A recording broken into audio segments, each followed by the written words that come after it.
No disrespect to the naturally light-skinned girls, but it is time to show love to the dark girls. You tell us that we don't look good on camera. You tell us that you have to put too much light on us.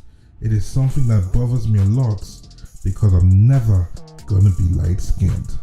Those are words of Nollywood actor cum producer Bolaji Ogumola during a 2020 interview as she described what she called the lowest point in her career, getting taken off the cast of a show because of her complexion. Racism is a very popular topic worldwide. One that isn't but deserves just as much attention is colorism. How across cultures, darker skinned people tend to be discriminated against the most, while fairer skinned people benefit from their complexion in many cases. It happens probably everywhere in the world, in almost every industry, and the Nigerian entertainment industry is not exempt.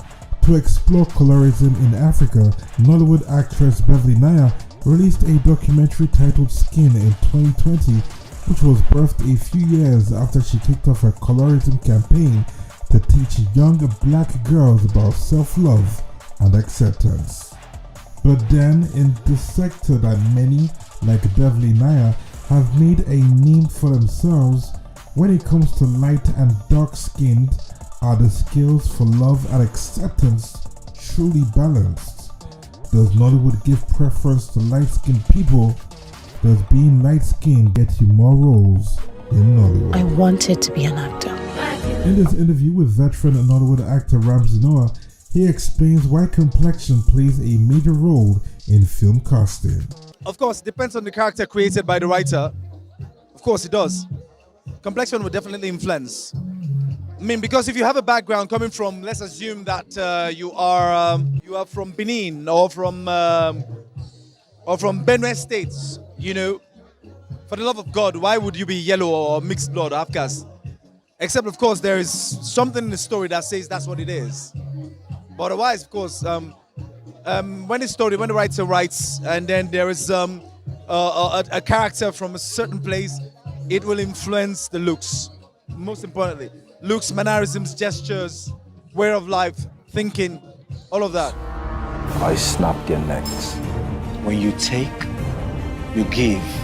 It's the order of things. The Living in Bondage director then goes on to admit that being light-skinned gave him preference in the early days of his career. I would say there is that controversy going on. I think maybe because there is this snag of our filmmakers not being able to like the black people better yet. So it's easier to like the white ones. So it's easier to like the black, you know. But then it's just a snag. It's not serious or really going on. Well, I wouldn't consider it. I mean, in all honesty, I would say yes. It was for me. I think it was. It actually happened to say that yes, due to the skin tone, it gave me some preference at the time. But right now, I'm seeing a lot of filmmakers who are going in depthly into giving it the due course. You know, it's not about just your face. Sorry, your color. It's about your success story as an a well-renowned actor. Who's known, a popular figure. And then also talking about the story in depthly, like the character in depthly. Big chest, I'll deflate them! Deflate your chest!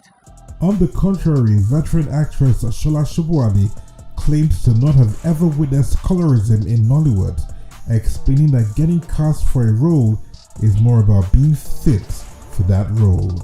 Well, with people that I've been working with, directors I've been working with, if you're fit for the role, they give you. I don't know what is called yellow or black or green. You must fit for the role. You know what you are doing, you get the role. As far as I'm concerned, I've never experienced that. Never. And all the people I've been working with, like Moses, like Kemadetiba, like Mwabudu, you fit it, you get it. The time is right in your life. I will expose you. She goes on to say that she gets her roles because she is good at what she does and not because of the color of her skin. I know Shola Shobuali very well. I don't know that one. I get my role because I'm good. I'm light skinned and I've been working and you've been loving it. So my light skin doesn't give me my role.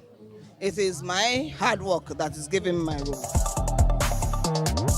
Producer A.Y. Mako also played down the significance of colorism in Nollywood, maintaining that it is more about what the script says. I want to say it brings so much influence in terms of casting. It depends on what the script says and what the production demands. So based on that, you can always get the right people. It doesn't have to do with color, but even if it has to do with color, it has to do with what the script says, and that is much more important.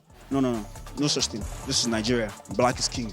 That's it. Living in Bondage star Swanky JKA also played down the talks of colorism in Nollywood, explaining that it is more about trends.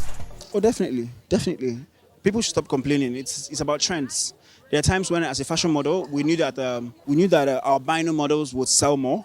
There's also times when we know that skinny models, and then so it's a revolving thing. You know, Abola go come off for trend, go still come back. So just don't worry, get around to your color.